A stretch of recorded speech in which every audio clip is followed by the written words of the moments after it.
टूनी के पिता सब्जी बेचा करते थे। उनकी तबीयत हमेशा खराब रहती थी, इसलिए शाम के समय टूनी अपने पिता का काम संभाल लिया करती थी।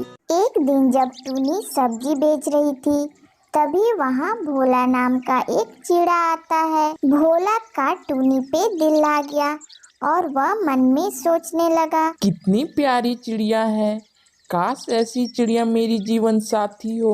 टूनी ने उससे पूछा, क्या सोच रहे हो, कुछ चाहिए क्या? तो भोला ने जवाब दिया, ओह हाँ, मैं भूल ही गया था, आधा किलो आलू और 1 किलो पालक चाहिए। टूनी ने सब्जी तौल कर दे दिया। अब रोज भोला टूनी को देखने के बहाने सब्जी खरीदने आने लगा। एक दिन टूनी के पिताजी से भोला ने कहा, मैं आपकी बेटी को बहुत पसंद करता हूँ और उससे मैं शादी करना चाहता हूँ। टूनी के पिता ने पूछा, क्या काम करते हो? मैं पढ़ा लिखा हूँ लेकिन अभी बेरोजगार हूँ। अभी मैं नौकरी ढूंढ रहा हूँ। मैं गरीब हूँ लेकिन आपकी बेटी को मैं पलकों पर बिठा कर रखूंगा। मुझे आपकी बेटी के अलावा कुछ नहीं चाहिए। टूनी के पिता बहुत गरीब थे, इसलिए उन्होंने शादी के लिए हाँ कर दिया। बहुत ही साधारण तरीके से भोला और टूनी की शादी हो गई। भोला की माँ ने टूनी से कहा, आओ बहू, हमारे घर में तुम्हारा स्वागत है। टूनी ने चारों ओर देखा। भोला का घर तो ज्यादा बड़ा नहीं था, लेकिन उसके घर से थोड़ा अच्छा था। कुछ दिनों बाद भोला की प्राइवेट नौकरी लग गई, लेकिन कुछ ही दिनों बाद भोला की नौकरी भी छूट गई। टूनी ने भोला से कहा, ऐसे कैसे काम चलेगा भोला, कुछ काम तो करना ही पड़ेगा। भोला ने गुस्से में कहा, क्या करूँ टूनी, पकौड़े तलूं?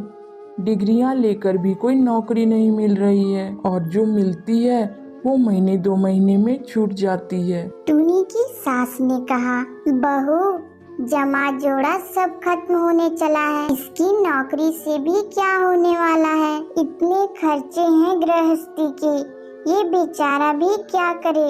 जानती हूँ माँ जी, ये भी बहुत परेशान है, लेकिन ज्यादा पैसे में नहीं, थोड़े पैसे में ही कर ले, साग सब्जी का खर्चा तो निकल ही आएगा। कुछ दिनों बाद भोला को नौकरी मिल गई, लेकिन सैलरी केवल 8,000 थी। इस वक्त पैसे की बहुत जरूरत थी, इसलिए उसने हाँ कर दी। टूनी की सास ने टूनी से पूछा, बहू, आज खाने में क्या बनाया है? कुछ नहीं माँ जी, घर में कुछ नहीं है बनाने को। मैं सोच रही थी थोड़ा घर होकर आऊं। पापा 2-4 दिन की सब्जी तो रख ही देंगे हमारे लिए। नहीं बहू, ऐसे अच्छा नहीं लगता, वैसे भी वो क्या कहेंगे, खर्चा खत्म हो जाता है तो बेटी को हमारे घर भेज देते हैं साग सब्जी लेने। ठीक है माँ जी, मैंने रोटी बना दिया है, मेरी मम्मी ने थोड़ा अचार दिया था, उसी से खा लेंगे। वैसे भी साग सब्जी के लिए पैसे नहीं है, भोला की सैलरी भी महीने के आखिर में मिलेंगी।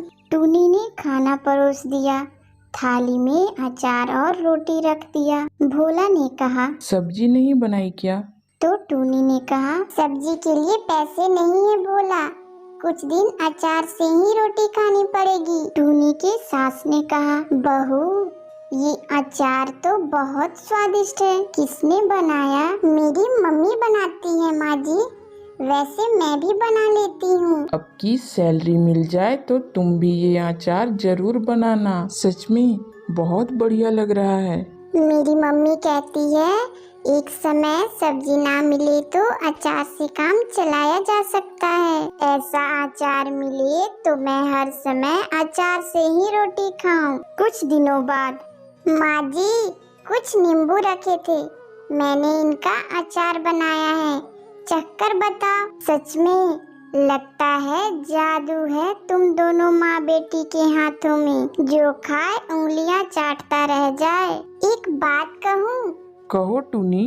मैं सोच रही थी इस तरह के अचार बनाकर बेचना शुरू कर दूं। वैसे भी हम सास बहू घर में सारा दिन खाली ही तो बैठे रहती हैं। इस तरह हमारा समय भी कट जाएगा और हमारी आमदनी भी हो जाएगी। तुम तो बहुत समझदार हो बहू, लेकिन मुझे अचार बनाना नहीं आता। भोला हाँ तो करे, मैं आपको फिर सब सिखा दूंगी। ठीक है, इस महीने की सैलरी आने दो, फिर तुम अचार बना लेना। टूनी बहुत खुश हो गई और वह 1 तारीख का इंतजार करने लगी। भोला की सैलरी मिलते ही वह अचार के मसाले, आम, गाजर और मूली खरीद ले आई। फिर वह अपनी सास की मदद से कई तरह के खट्टे मीठे अचार बनाए। टूनी, अचार तो बन गए, लेकिन इसे बेचोगी कहाँ? ये तो मैंने सोचा ही नहीं। इस पर टूनी की सास ने कहा, ये हम अचार बाजार में बेचेंगे। और कहाँ बेचेंगे? दोनों सास बहू अचार के डब्बे लेकर बाजार में चली गई।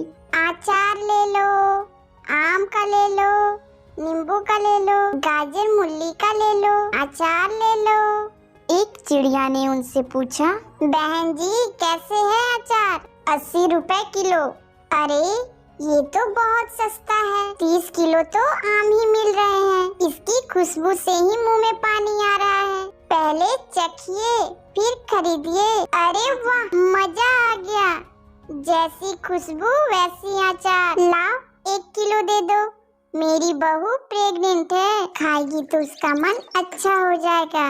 उन दोनों का सारा अचार बिक गया और वे सास बहू बहुत खुश हुए। वैसे ज्यादा फायदा नहीं हुआ था क्योंकि उन्होंने अचार सस्ते में बेचे थे, लेकिन एक उम्मीद की किरण आई कि उनका काम अच्छा चलेगा। माँ जी आप सब्जियाँ काटिए, तब तक मैं मसाला बनाती हूँ। बहू आज कुछ ज्यादा अचार बनाएंगे। अब वे हर हफ्ते अचार बनाकर बेचने लगे। एक दिन दुकानदार ने रास्ते में टोकते हुए कहा, क्या बात है भोला की माँ, अचार बेचने बाजार जाती हो? कभी भी मुझसे नहीं कहा, नहीं तो मेरे दुकान पर भी एक दिन में 10 किलो अचार बिक जाता। कोई बात नहीं भाई साहब, अगले हफ्ते आपको भी दे देंगे। ठीक है, कितने किलो अचार बेचना है ये बता देना, उसके ऊपर जो कमाई होगी वो मेरी होगी। ठीक है काका। अब अचार ज्यादा बिकने लगा। दोनों सास बहू के हाथों में इतना वश नहीं था काम करना, इसलिए उन्होंने तो काम करने वाली को रख लिया। माँ जी मेरे दिमाग में एक विचार आया है। हमारे बाजार और दुकान में ग्राहक बढ़ते जा रहे हैं, लेकिन हमारी कोई पहचान नहीं है। क्यों ना हम अपनी पहचान दे। वो कैसे? वो ऐसे कि अब हम अपना अचार खुला नहीं बेचेंगे। अब हम उन्हें खुद तौलकर आधा किलो, 1 पाव, 1 किलो में 1 किलो के डब्बे में पैक करेंगे, जिसका एक नाम होगा सास बहू का अचार। हम इन्हें थोक की दुकानों तक पहुंचाएंगे। देखना ऐसा होगा तो हम सास बहू छा जाएंगे। लगता है मुझे भी नौकरी छोड़ ये सास बहू के अचार की फैक्ट्री में काम करना पड़ेगा। ये विचार भी बुरा नहीं है। पहले दुकान फिर फैक्ट्री, वाह, फिर हम लोग बहुत अमीर हो जाएंगे, है ना माँ जी? चलो अब छोड़ो, सपने देखना बंद करो और काम पे लग जाओ, तभी सपना सच होगा। सुना है तुम लोग बहुत अच्छा अचार डालती हो, क्या हमें भी सिखा दोगी? हाँ रानू, तुम्हें भी सिखा देंगे।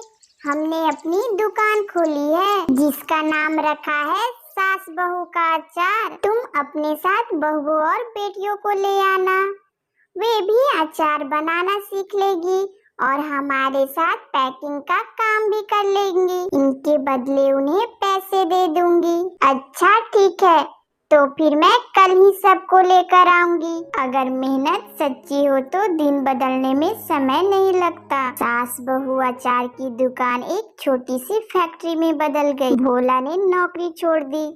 अब वह अपनी गाड़ियों से ही अचार के डब्बे मार्केट में सप्लाई करने लगा। अब बड़े बड़े होटलों में भी छोटे छोटे पैकेट तैयार होकर जाने लगे। माँ मैं तो हिम्मत ही हार गया था, लेकिन हमने सोचा नहीं था कि आप और टूनी सास बहू के अचार की फैक्ट्री को इतनी ऊंचाइयों तक लेकर जाएंगी। बेटा ये सब टूनी की मेहनत का नतीजा है। नहीं जी नहीं, ये सास बहू की मेहनत का नतीजा है। और वे सब अपनी इस सफलता को देखकर बहुत खुश होते हैं और वे खुशी खुशी अपनी जिंदगी का गुजारा करने लगते हैं।